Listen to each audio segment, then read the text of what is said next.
दिल्ली में चंद रोज़ के ठिकाने के लिए भटकती ये हैं हिना परवीन और उसकी बेटी। पति से तलाक मिलने के बाद हिना न्याय की उम्मीद लेकर दिल्ली आई हैं। झारखंड के डाल्टनगंज के कोर्ट के फैसले को जब हिना के ससुराल वालों ने नहीं माना तो आगे की लड़ाई के लिए हिना दिल्ली पहुंची। न्यायबोध फाउंडेशन की संस्थापक और सुप्रीम कोर्ट की वकील रितु दुबे ने हिना के मामले में घरेलू हिंसा का केस दर्ज किया है।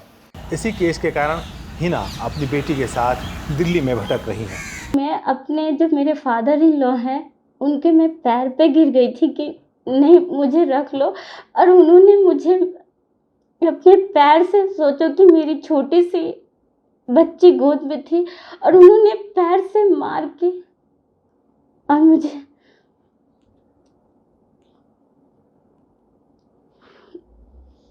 घर से निकाल दिया था।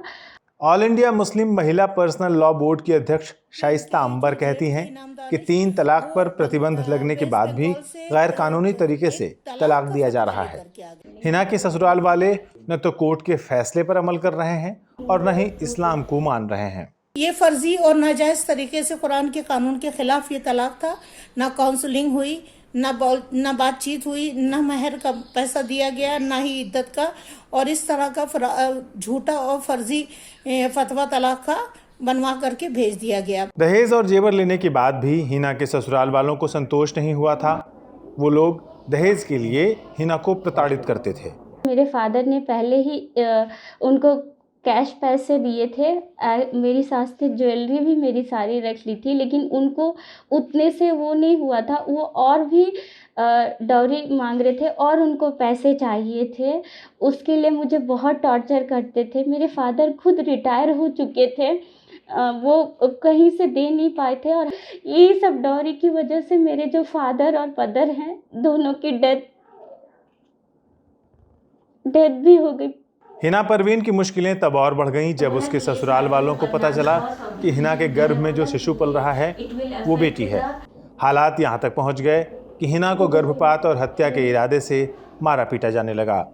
मैं जब प्रेग्नेंट थी उस समय मेरे जो ब्रदर इन लॉ हैं, लेफ्टिनेंट है वो आर्मी में, उन्होंने अपने पावर का यूज़ करके army research and referral hospital है यहीं न्यू दिल्ली में, वहाँ ले जा करके मेरे जेंडर का चेक कराया। और जब उनको पता चला कि बच्ची है तो मुझे मतलब हर तरीके से टॉर्चर किया ताकि जो बेबी है वो कैसे भी करके अबॉर्ट हो जाए।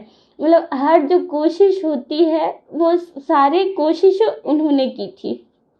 हिना का आरोप है कि उसके साथ धोखा हुआ है, उसे गलत तरीके से तलाक दिया गया है। उसका कहना है कि उसका घर झारखंड में है, उसके पति दिल्ली में रहते हैं, तो फिर तलाकनामा कोलकाता से कैसे मिला। हिना कहती हैं कि उसके ससुराल वालों ने तलाक के नियम का पालन नहीं किया है। मेरी शादी यहाँ ये झारखंड से हुई है, डाल्टनगंज से, और मेरा जो मैं यहाँ दिल्ली में आकर के रही, तो मेरा जो तलाक है वो उन्होंने कोलकाता से बनवाया था, लॉ डिपार्टमेंट से। वहाँ भी मैंने बहुत कोशिश की कि क्योंकि मुझे पता था कि ये तलाक गलत है। ये जो तलाक दिया गया है उसमें ना मेरे हस्बैंड के सिग्नेचर थे, क्योंकि जब तलाक मुझे भेजा गया था तो मेरे हस्बैंड दिल्ली में थे और मेरे फादर इन लॉ ने इस तलाक को भेजा था, और जो तलाकनामा था उसमें मेरे हस्बैंड के सिग्नेचर कहीं पे नहीं थे। इसको मैंने वहाँ पे कंप्लेन भी किया था law department Kolkata writers building, लेकिन वो जो सलीम अंसारी हैं वहाँ के जॉइंट सेक्रेटरी, उन्होंने कोई भी हेल्प देने से मना कर दिया। हिना अपने दुखों को बयान करते हुए रो पड़ती हैं। वो कहती हैं कि इस मामले में उसकी बेटी का क्या कसूर है, आखिर उसकी बेटी क्यों पिस रही है। हिना कहती हैं कि उसके ससुर ने उसकी बच्ची का दूध छीन लिया था और रात के वक्त माँ बेटी को पैर से ठोकर मारकर घर से निकाल दिया। उस मासूम बच्ची का क्या कसूर, मासूम बच्ची को छोड़ दिया जाता है। वो बच्ची ना पढ़ सकती है, ना स्कूल जाती है, ना उसको अपने दोनों पेरेंट्स का प्यार मिलता है, ना दादा है ना दादी है। मेरी बच्ची को तो नाना नानी का सिर्फ प्यार मिला।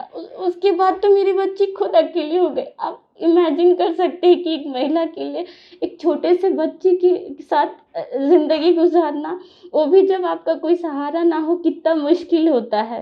हिना परवीन की वकील और न्यायबोध फाउंडेशन की संस्थापक रितु दुबे कहती हैं कि उन्होंने साकेत की अदालत में घरेलू हिंसा का केस फाइल किया है। सुनवाई के दौरान जज की मौजूदगी में सुलह की कोशिश भी हुई, लेकिन हिना के पति फराज दानिश खान ने सुलह से इनकार कर दिया। रितु दुबे कहती हैं कि हिना को जरूर इंसाफ मिलेगा। डोमेस्टिक वायलेंस एक्ट के अंदर उनका केस दायर किया।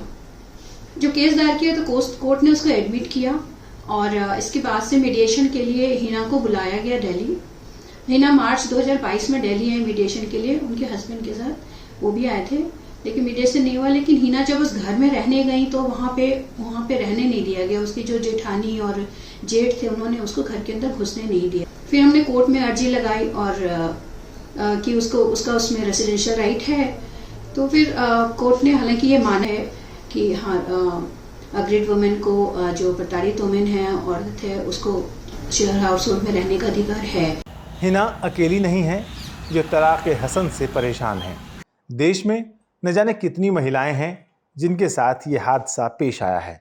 समाज के जो रहनुमा तलाक हसन की गलत व्याख्या कर लोगों को गुमराह कर रहे हैं, वो भी गुनाहगार हैं।